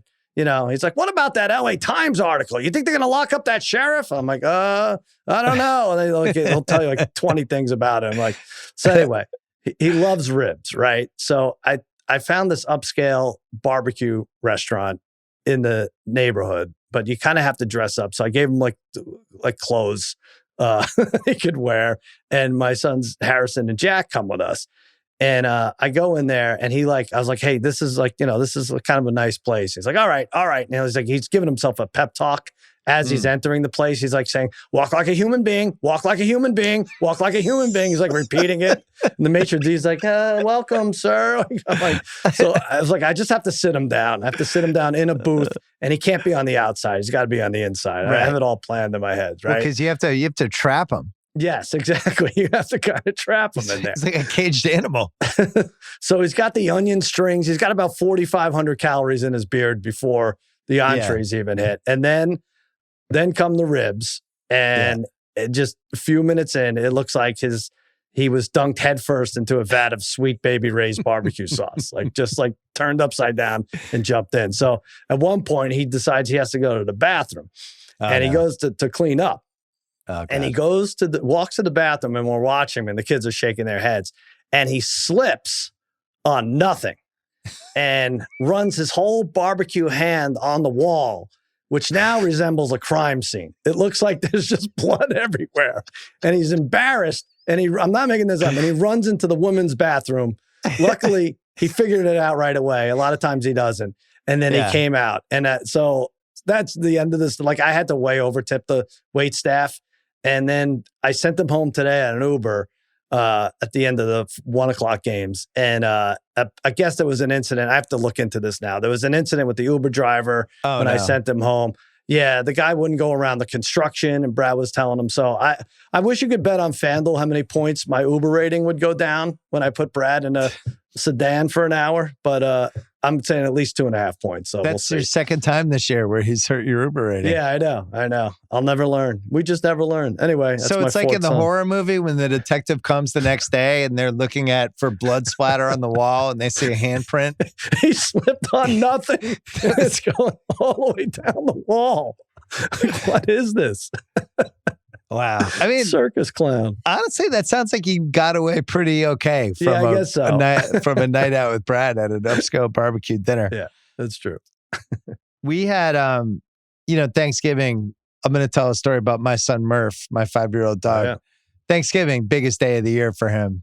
My mom feeds him under the table, like food drops, people forget to close the garbage. And at some point, it's unclear, but the carcass of the turkey, he might have. Oh no, we're not sure what happened to it. It's just unclear. The garbage was open. It might have been thrown away. He might have gotten to it. What we did know happened for sure, because I saw it, was my mom makes these. She calls them her Aunt Minnie's cookies. These Italian cookies. They're like powdered. She fries them. They're super salty. She probably made like 35 of them. And maybe that sounds amazing. We had all these pies and stuff. So there was probably at least 25 left. And I went back in the kitchen to get hot water and lemon. Murph's on the counter. There's 3 cookies left. So now we're like, and we don't know what else he's eaten. And so Thursday night, we're like, he's going to fucking ruin the whole weekend. Like this is going to be his first diarrhea fest in a while. Friday's okay. Friday, nothing really happens. Friday night, the wheels come off. We decide we don't go out. My wife does the thing where it's like we might have to take him to the vet. He's just lying on the ground, kind of looking at us. He's like really sluggish. She won't eat. And she's like, she ate a bone. He ate something. There's turkey. Like, this is bad. This is bad. So he ruins Friday night. Saturday, starting to get better. And by Saturday night, he's okay. Had you taken him in, or you did take him in to the vet? Never took him in. And by Sunday, he's okay. He's a little happier. And we got through it. We got through it unscathed. Or so we thought. Because in the upstairs in one of the rooms, just a giant poop. That unclear if it had been there for 48 hours, 24 hours, but it was a room. He picked a room, like he's smarter. It's like veteran savvy. It's like, nobody goes in this room that much. Just dropped one in there, and it was in there. And so it was our first incident in a while. That's bad. So are you sure? Happened. I know you want to blame Murph, but it could have been Brad who wandered into your house accidentally. It might have been Brad. Today's Parent Corner presented by Uber Eats. Get almost anything for game day, like your favorite game day foods, drinks, and snacks on Uber Eats, the official on-demand delivery partner of the NFL. Order now. Anything else we have to cover? Oh, we're doing Rocky 2 for rewatchables. It's going up tomorrow night. I don't know when was the last time you watched it? I watched it a couple of years ago. Is that the slowest of all of them? I don't want you to blow your load here. Yeah.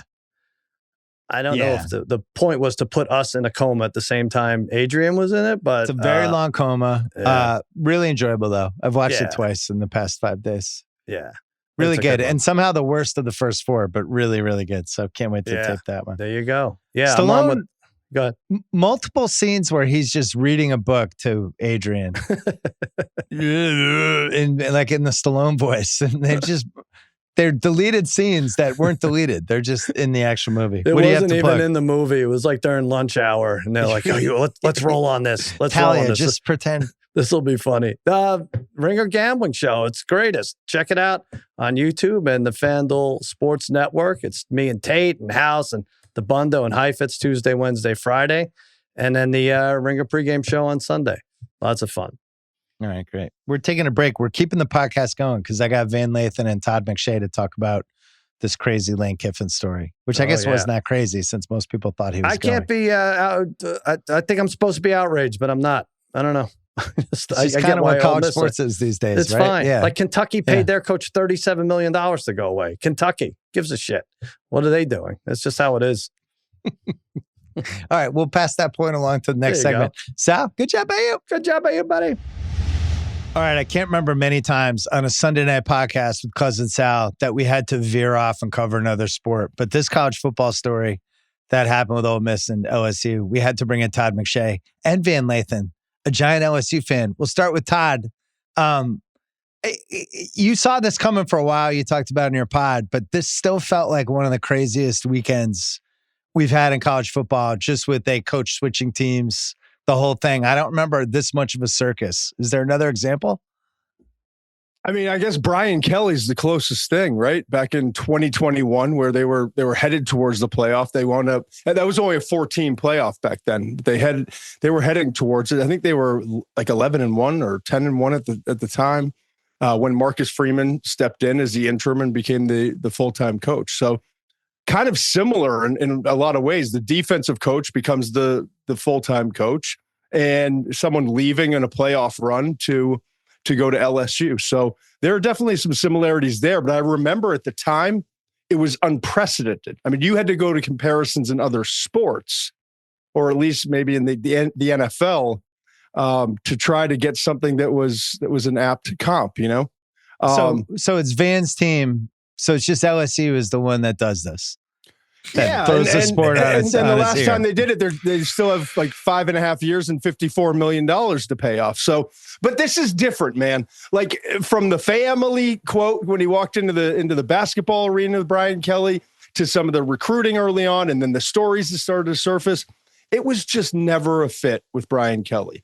Yeah. This feels like home. This feels like the right fit. And I don't know. There's just so many layers to peel off in this. But can we just, for a half a second, celebrate the fact that college football is, I mean, we just had the Lane Kiffin documentary come out, and now we have part 2 unfolding right in front of our eyes. And college football, for all of its imperfections, and it's the wild, wild west right now. Like, this is like what you love about this game. It's insanity. So what you love is abject insanity. Yes. Okay. Van, I listen, you could feel it coming for like 2 weeks. And yet the part where they have this giant playoff and watching a coach leave a team that he just put all this time in to try to put in a position to do well in the playoff. And then he's like, I'll see you guys later. Got a better offer. Good luck. It never sits right to me, but this is one of the reasons why college sports is so fucked up, Van. You've benefited from it twice. No, I have yet to benefit from it. Hopefully, I'll benefit from it now. I mean, we got the Heisman Trophy season with Jaden Daniels. So, and Brian Kelly did some things while he was at LSU. It's funny. You get anxious about this stuff, so you reach out to people that are there, the people that you know, tons of LSU press people that I know down there in and around Baton Rouge that cover the sport, and you say, what's going on? And this is like a week and a half ago, and they say, it's done. I'm like, what? They say, it's done. Like, Lane Kiffin has agreed to come to LSU. Van, I got a text on Friday night, and apparently, I got to be careful. Apparently, there's a text chain going on, right? And on that text chain, there's some people, and someone I knew was around it, and so on and so forth. I was told on Friday night, like, what? I don't get it. What's the Marty Smith deal? Why is everyone like? He's basically closed on a house like a week ago. Yeah, it was over. It was over. Yeah, and so all of this past 72 hours was about him being able to coach this team, these players through the play. Have your cake and eat it too, right? He wanted to coach this team through, but still take this job.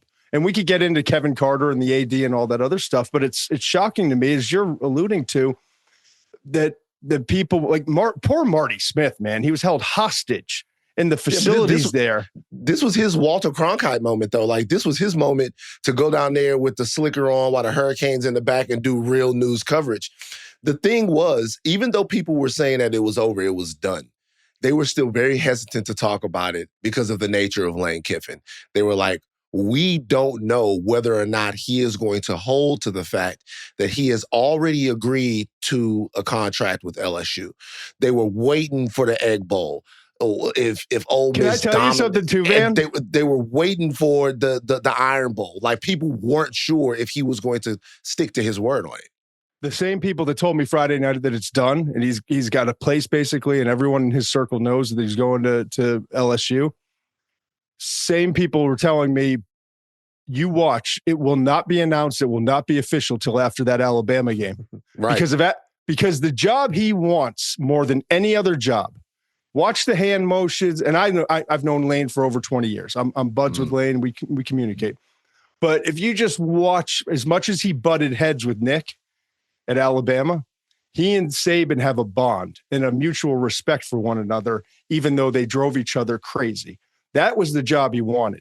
And so there was still this 1% in him, and no one will ever admit it, and especially him.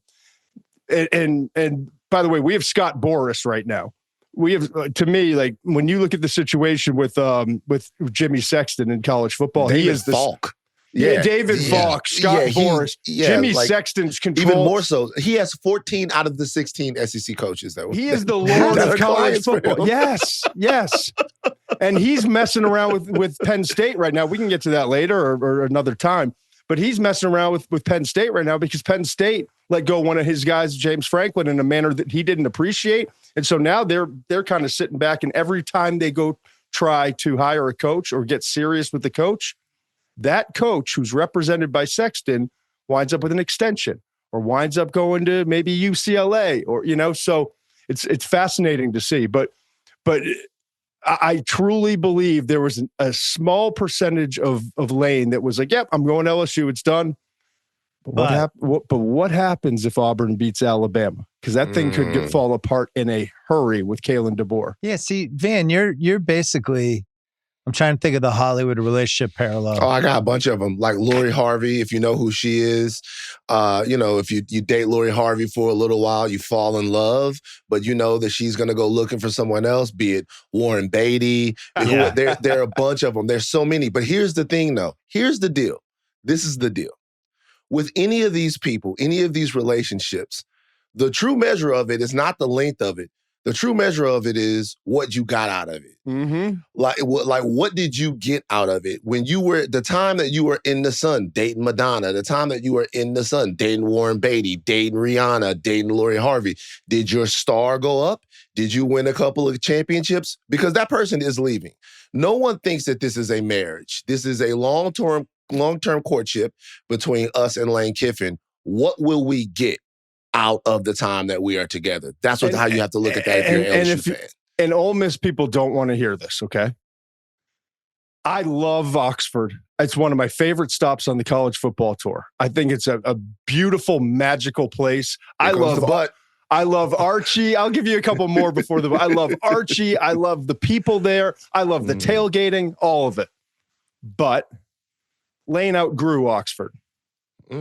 His star rose and it got too big, and it got trashed from the Tennessee to the Raiders to he and Nick fighting to FAU and all of it. But he slowly built it back up, and he reinvented himself through sobriety and hot yoga and remarried to his wife and all those things.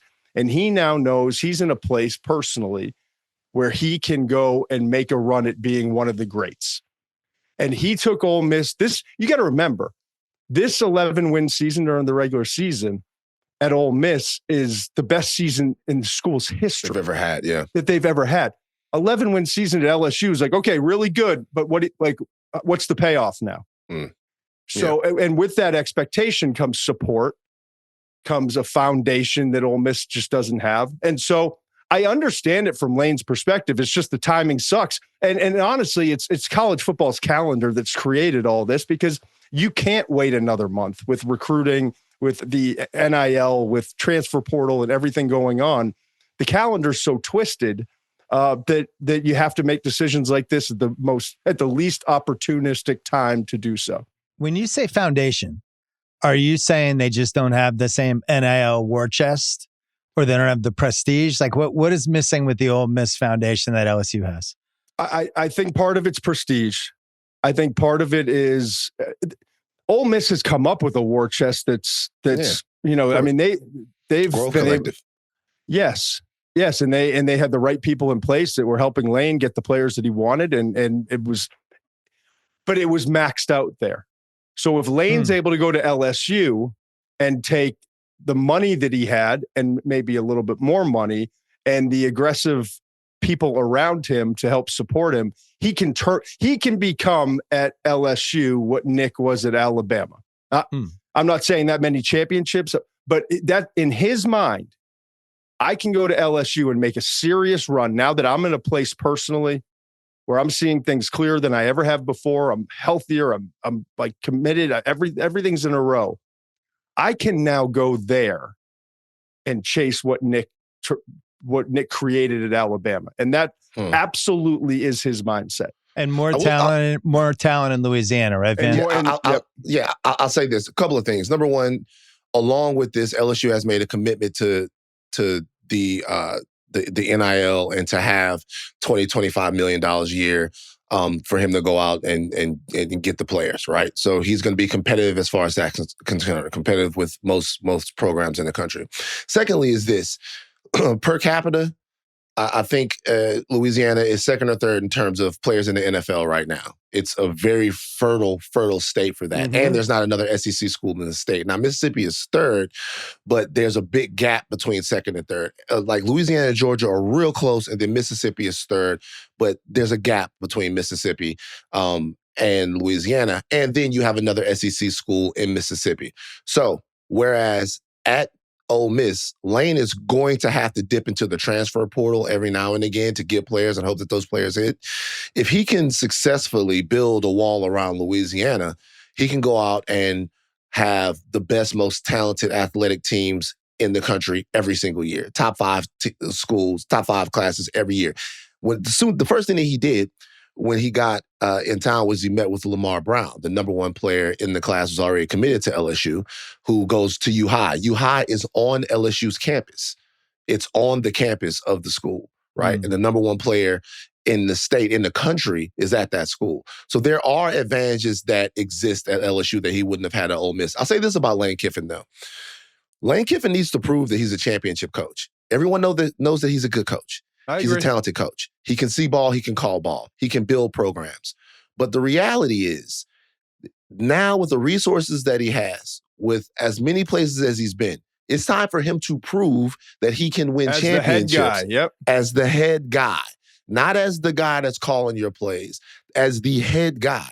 And that happens here. It has to happen now because LSU is all in with Lane Kiffin. And the thing too is, Bill, like, just so you understand, because I know, like, you with the NBA and NFL and I barely understand.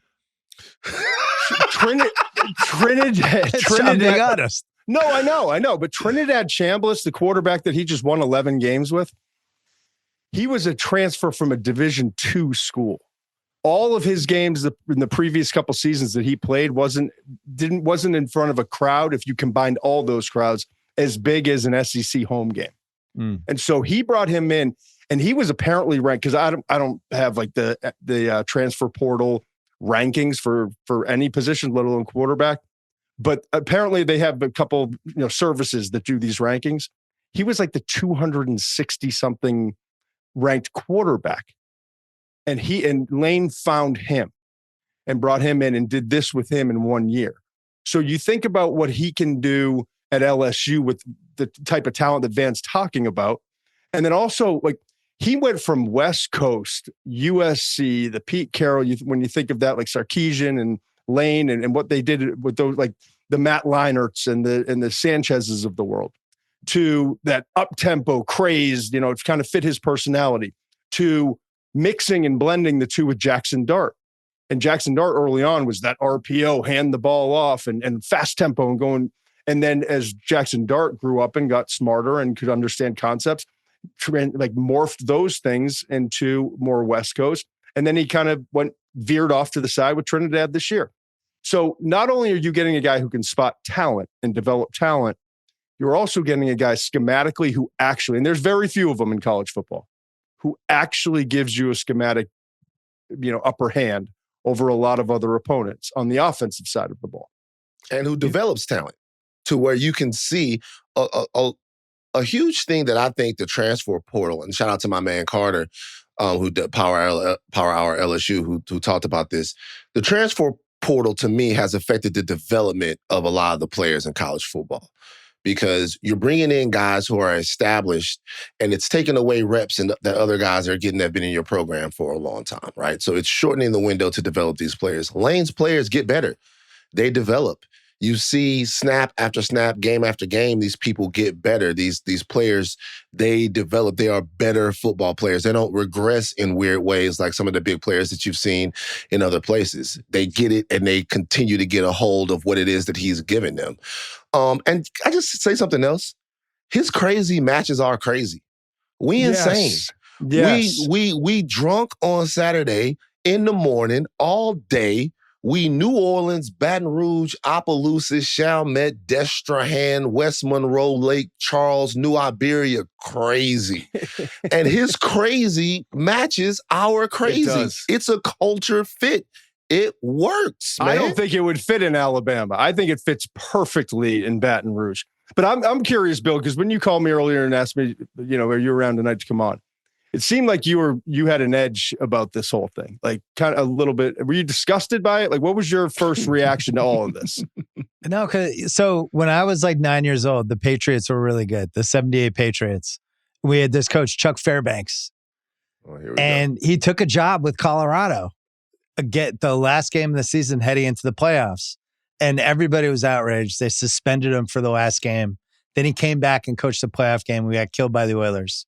And he just became this pariah that Patriot fans still hate. Like everybody over a certain age, I hate that guy to this day. So I wonder, like, A, does that happen with him in Ole Miss where he's just hated even 45 years from now? Feels like it will. Then the LSU piece. Did you see the airport today? Yeah. It just feels like that's going to be the all-time villain status for him. And they're down the highway. Right. Well, then he goes to LSU, and it really does feel like this isn't the last stop for him. But I was thinking about it in the context of, it's weird. So LeBron won 2 straight MVPs. The decision happens, and he just vaults to another level of fame, right? That it was such a polarizing thing. It was such a huge story. Everybody had an opinion on it. Like even like my wife knew that had happened, or my mom, people that didn't even follow sports. It feels like this Lane Kiffin thing might be like that for college football, which I didn't really think would be possible for a coach, like a story that crosses over the mainstream. So I guess my question is, does he now vault to this different level? Like, is he the most famous football coach now because of this? Oh, easily. Right? Easily. So then and is he more famous than any basketball coach? Is he Ooh. just the most famous college coach now? Yeah. I mean, I think so. I think he is. Yeah. I think he is too. Yeah. I mean, they're obviously they're guys that are running it right now. And as far as college basketball, it's an interesting transitional period where a lot of the guys where these institutions are kind of gone now. But he is. This has been a soap opera that has captivated college football fandom for the last month. And it's spilled over to where I'm getting texts from all different types of people talking about it now. And to be honest with you, Nick Saban came in and transformed LSU football. It's a fact. It's a fact. Grew seeds that are still bearing fruit. But it's hard for me to look at them. It just is. Because it became a humiliation ritual every November, first weekend, to go in there and get your teeth stomped in, right? It never goes away. But you're still kind of appreciative.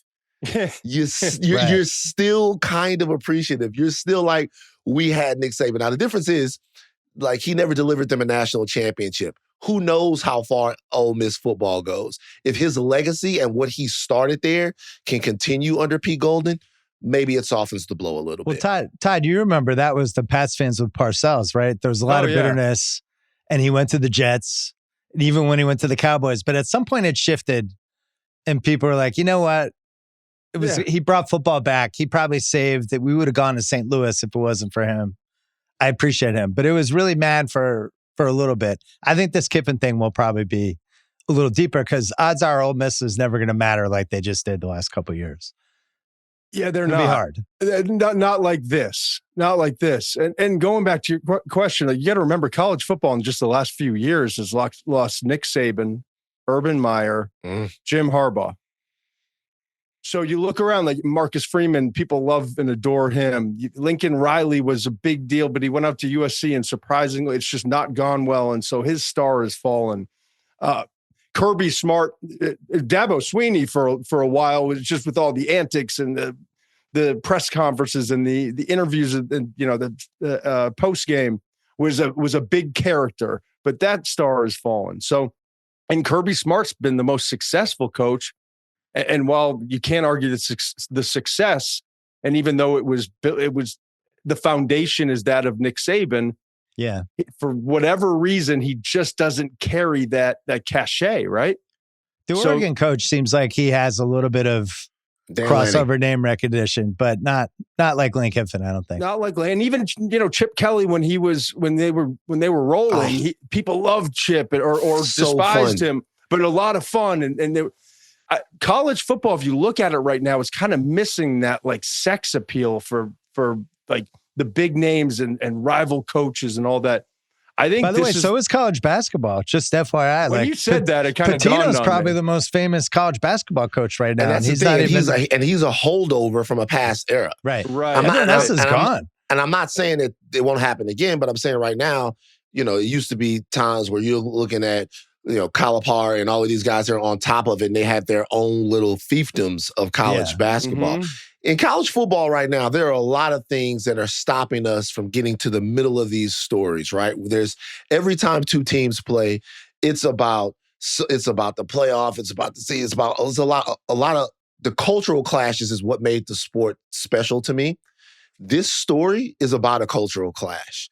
And the dominoes that fell around this, how as soon as Lane made his decision, Arkansas has their guy. Florida has their guy. Auburn has their guy. Yep. All of that is about how these I'm as interested in why John Summerall looked at the Auburn situation and went, can't coach there. Like, can't do it. Like, these are the things that used to undergird the love for the sport. And they kind of get washed over when you're talking about the transfer portal. You're talking about NIL. You're talking about so many other things than just which culture is superior, the cultural warfare that is college football. I mean, the current system has created a bunch of mercenaries, from players to coaches. And they really have, like, it's pay for play, and everyone's out to kind of get theirs. And quite honestly, Lane was trying to use this current system to go against the establishment in Ole Miss. And from what I understand, there were conversations of, well, I'm just going to take the staff and I'm going to take a bunch of these players with me, and they won't play if you don't let me coach. And it didn't really work out. That's the other part of this, Van and Bill. Like, someone snuck a phone into that meeting today and it got out. And they taped it. Yeah. So everyone had to turn their phone in. Someone had a burner phone, and someone had it stuffed somewhere where no one knew, and taped it. And when the chancellor and I think the AD, spoke to the team, the players, and basically, thank you for everything you've done. You have no idea. Like, 15 years from now, we're going to have you on the field, 10, 15 years from now, and we're going to be celebrating you. You have brought memories. You have brought, you'll never understand what you have brought to this town, this city of Oxford. But also, we want to let you know, you got to keep pushing because we can still make a run at this, and your new head coach is right here. And I was surprised by the level of excitement by the players. They went nuts. I think they got to a point where they were just fed up with all of it.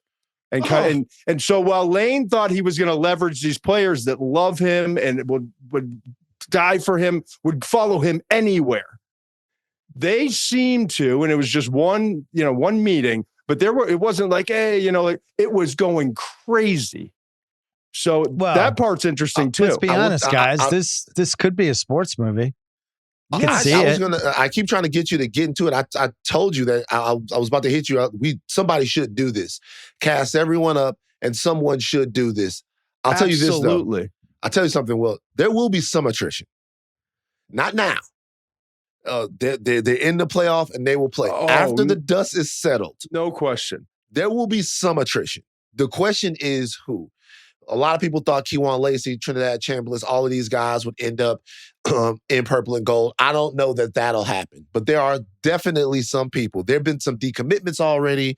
There have been some players in Louisiana now who are looking around and they might go, I might have the chance to be Neighbors or Brian Thomas Jr. or Jamar Chase again. I might get a chance to get used like that again with the type of offense that they're playing. And there are definitely going to be guys that play for Ole Miss that feel that way as well. There'll be some attrition. The question is how much and when will they start to trickle out? I don't think it'll be until after they're done in the playoff. I mean, Todd, this is your favorite sport. Is all of this good? Like, what is this? In the long run, what are we ultimately trying to do here as a sport? Not really. But it kind of feels like we're always in this. Right. Yeah. Like, man, things are out of control in college football, whether it's paying players that, it's not legal, or illegal recruiting, or I grew up, my grandfather got me into the sport, gave me an obsession with it. He was a quote unquote area recruiter for the University of Michigan for Bo Schembechler. Well, I thought that was the coolest thing in the world, but I didn't realize that they were having these secret meetings and Bo was coming to the house and no one was supposed to know about it, because what my grandfather was doing was illegal at the time, probably. And I still don't know exactly how illegal, but this has been going on for Your grandfather was Connor Stalions? No, but maybe before Connor Stalions, apparently. I don't like to think of him that way, but I'm just saying, I feel like college football is always kind of in this seedy area, and it's kind of what makes it beautiful. Well, now the players have been able to at least match the seediness and be like, all right, now we're going to do it too. And there's so many negative byproducts of all of this. There's no question. And unfortunately, following them now to the NFL draft and getting the intel from NFL teams that have private investigators and former FBI agents going and hearing the stories of it's hard enough. Marty Schottenheimer had a quote to me once when he was working at ESPN. He said, the hardest part of evaluating a player, it's not, does he have a big arm or does he run fast? It's knowing that you're about to hand this person three things that he's never had before: more money, more fame, and more free time. And it resonated with me. And I'm still 15, 20 years later, still talking about that quote. But now you're doing it. And that was with like a 20, 21, 22-year-old. Now you're doing it with like 16, 17, 18-year-olds. And to hear some of the stories going on. So at some point, college football has to have a commissioner. They've got to have a governing body that actually governs over the sport. Yeah, good luck with that. But I don't know when that's ever going to happen. And I've talked to so many head coaches and people in power, like the highest up people in power, and they all agree on one thing: it will take the government stepping in and forcing it on college football because there's too much money to be had right now. Too many people that are in power are benefiting from it financially. Well, you talk about the 15, 16, 17-year-olds. You also have this whole class of kind of like lower level agent / manager, handler, deal maker people who have no experience whatsoever, who are super sleazy. I feel like that's where it's going to go the most sideways. Do you know what it used to be? It used to be that $40,000 or $50,000 was a lot of money. That would really talk. 40 grand, 50 grand. You come work on the staff. Well, get a car, put you on staff. Not even put you on staff at the college, put you on staff at the local high school, put your uncle on staff, let him call some plays and all that stuff. At a dealership or something, At a dealership, get them all of that stuff. That doesn't move the needle anymore. No. We need $250,000. And I need $250,000, and I'm a four-star safety. That's not, if you want a quarterback, that's $1.5 million, baby. That's $2 million. It's different. Things are different. And as we adjust to it, there are some bodies that are being left behind. Like right now, I love LSU. It's in my blood. Walked around the campus when I was 3 years old. Like my mom went there, all of that stuff, right? But I do feel for the Ole Miss fans. I feel for what it must be like to be having the greatest season in the history of your school, then lose your identity, which is what Lane Kiffin was for Ole Miss, before you go and get a chance to make a run. And so I do feel for that. But honestly, it's the wire, man. It's cold outside. Yeah, I was going to say, I've known you a long time. You don't feel bad at all. I don't know who you're kidding. Look, it's a cold game. I've been there. Like, it's a cold game, man. The thing about the old days is they the old days. That's the thing about them. We in the new day now, and it's kind of getting where you fit, and this is the way it goes. So, Todd, what school is the most bummed out that this happened other than Ole Miss? Alabama? Florida. Because for sure. I mean, Layla, his own wife went there. His wife's father was a star quarterback at Florida and went on to play for the Buccaneers, I think it was. They thought it was if he's leaving Ole Miss, he's going there. They got so the worst why AD in the LSU country. and not Florida? Like why would he pull the trigger on the LSU pick and not wait? I think if you study both programs, at Florida, there's a little bit more chaos, more bureaucracy. It's been disjointed at Florida. AD, Todd. Yes, terrible yes. AD. Yeah, you get to say it. I hate to say terrible. Strickland is one of the worst ADs. They've won this. They got a terrible AD. Terrible AD. A guy who can't seem to make the right decisions about anything. It probably spooked a lot of coaches, to be honest with you. Worse than the Syracuse AD who didn't hire Bob Chesney?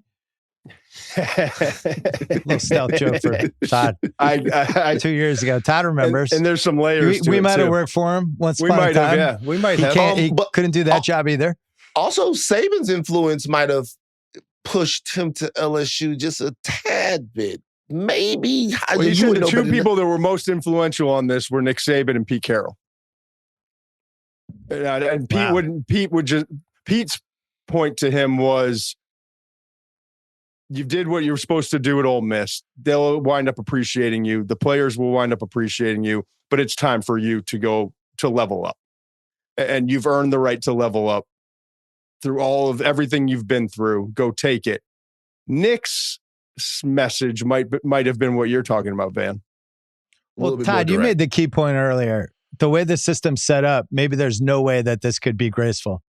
Like for going forward, there's no way this can actually happen in a good way. You'd have to be out of the playoff race. The only people who are affected by this that I actually care about are the players.